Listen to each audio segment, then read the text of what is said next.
अस्सलाम वालेकुम, good morning everyone. कैसे हैं आप सब? आई होप आप सब खैरियत से होंगे। आप लोग जहाँ पे भी हैं, जहाँ कहीं से भी देख रहे हैं, अल्लाह ताला आप लोगों को खुश आबाद और सलामत रखे। सुबह हो चुकी थी जी, मेरे हस्बैंड गए थे बच्चों को स्कूल छोड़ने और मैं यहाँ पे धूप का मज़ा ले रही थी। सुबह सुबह धूप इतनी अच्छी लगती है, मैं तो पूरे घर के दरवाजे खिड़कियाँ सब पर्दे शर्दे पीछे कर देती हूँ ताकि अच्छे से घर में धूप आ जाए। अच्छा जी, उसके बाद नाश्ता वाश्ता करने के बाद मुझे याद आया कि कुछ कपड़े इस्त्री करने वाले हैं। और जी गर्मी में कपड़े इस्त्री करना सबसे मुश्किल काम है और साथ ही जी लंच की तैयारी का टाइम हो गया।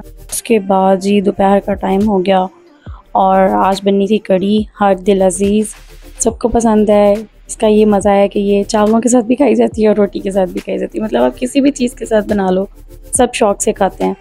मेरे घर में बच्चे शौक़ से नहीं खाते, उसकी वजह मुझे समझ नहीं आती। एक तरफ कड़ी पक रही थी, दूसरी तरफ फटाफट से पकोड़े फ्राई हो रहे थे। थोड़ा टाइम गेनिंग होता है, टाइम इसमें बहुत ज़्यादा ही लग जाता है कुछ, लेकिन यह है कि डिलीशियस। और आप मुझे बताइएगा कि आपके घरों में भी ऐसे होता है कि जब भी कड़ी बने तो वो बहुत ज़्यादा बनती है, मतलब रूटीन के सालन से वो डबल बन जाती है, पता नहीं क्यों, और उसको बार बार मज़े ले लेके खाते हैं हम सब। पकौड़े फ्राई हो चुके थे जी, दोपहर का टाइम हो गया था। उसके बाद मैं गई बेडरूम में, तो ये बेडरूम में बोर्ड रख के बच्चे खेल रहे थे। ये बोर्ड जहाँ पे भी फिक्स कर लें, लेकिन इन्होंने वहाँ से उतारना है और जहाँ इनका दिल करे बैठने को वहाँ बैठ के इन्होंने खेलना है। मेरी वॉल्स पूरे घर की तकरीबन उन पे राइटिंग है, मेरी छोटी बेटी ने की हुई है। हम लोगों ने पेंट करवाना था, लेकिन फिर मुझे किसी ने गाइड किया कि जब तक बच्ची छोटी है अभी मत करवाएं, ये बार बार लिखे। इसलिए हमने सोचा कि अभी ब्रेक देते हैं, इसको थोड़ी सी समझ आ जाए फिर ही पेंट करवाते हैं। इसने तो हमारी शीट्स वगैरह पे भी लिखा हुआ है। हर किसी के घर में बच्चे होते हैं, लेकिन हर बच्चा डिफरेंट होता है। मेरी बड़ी बेटी ने ऐसा नहीं किया था, ये थोड़ी नेचर डिफरेंट किया है इसने, और भी बहुत से काम ऐसे किए हैं जो बड़ी बेटी ने नहीं किए। खैर अल्हम्दुलिल्लाह बहुत अच्छे हैं। मैंने कहा बच्चे बिज़ी हैं तो फटाफट से जो है वो कपड़े धो लीजिए। ये कपड़े जी मेरे घर का लंडा है आप कह सकते हैं, और जो परदेश में रहते हैं वो समझ सकते हैं कि कपड़े धो के बाहर फैलाने की क्या रीज़न हो सकती है। हम लोगों को सुकून ही नहीं आता जब तक कपड़ों को धूप ना लगे। अच्छा जी, तो आज थी घर में रेसिपी कुकिंग चैनल की, वो थी जी पिज़्ज़ा फ्राइज़।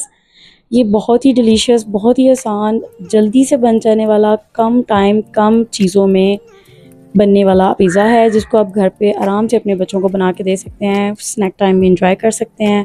और इसको अगर आप बनाने का तरीका देखना चाहते हैं, मैं अपने कुकिंग चैनल का लिंक इसमें मेंशन कर दूँगी, वहाँ पर आपको इसकी डिटेल रेसिपी मिल जाएगी। अच्छा जी, मेरी बेटी जो है वो सो गई थी, उसके बाद सो के उठी है तो साथ साथ लैपटॉप देखा जा रहा था, साथ साथ बिस्किट खाए जा रहे थे। और सब बच्चों की तरह ये भी खाती कम है और गिराती ज़्यादा है, और यही सिलसिला चलता रहता है। घर साफ़ करो तो ये फटाफट से जी बिखेर देते हैं, और गर्मी के मौसम में फटाफट से चुनटियाँ आ जाती हैं। उसके बाद थोड़ी देर के लिए मुझे बाज़ार कुछ काम था, मैं गई तो वहाँ पे मुझे एक आर्ट बुक मिली जो कि बहुत ही ज़बरदस्त थी।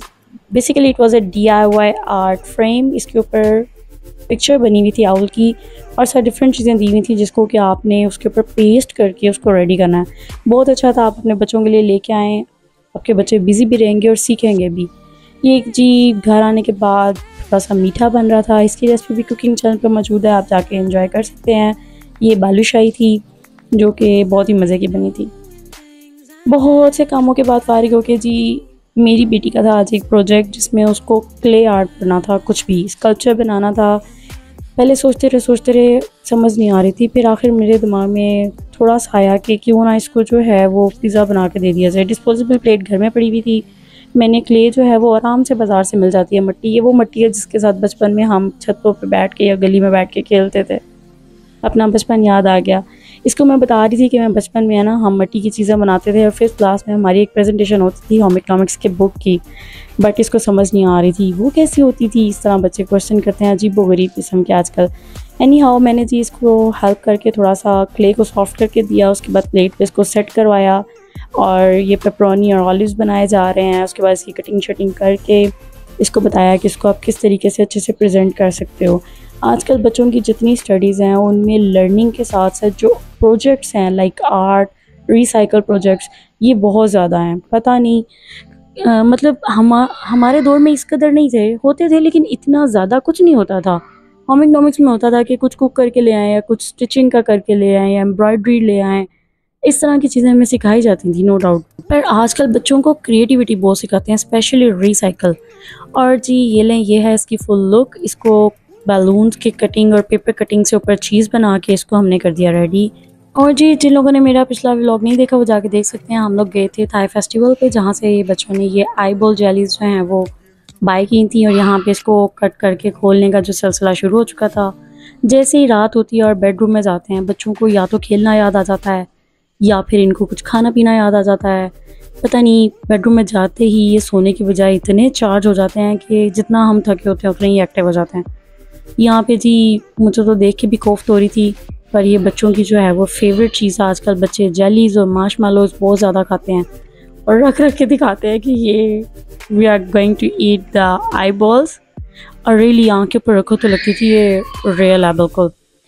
और जी इसी के साथ मैं यहाँ पे करूँगी व्लॉग का एंड। अल्लाह ताला आप लोगों को खुश रखे। कल मिलते हैं इंशाल्लाह एक नए व्लॉग के साथ, नए दिन के साथ, खुशियों के साथ। अपना बहुत सारा ख्याल रखिएगा। अल्लाह हाफ़िज़।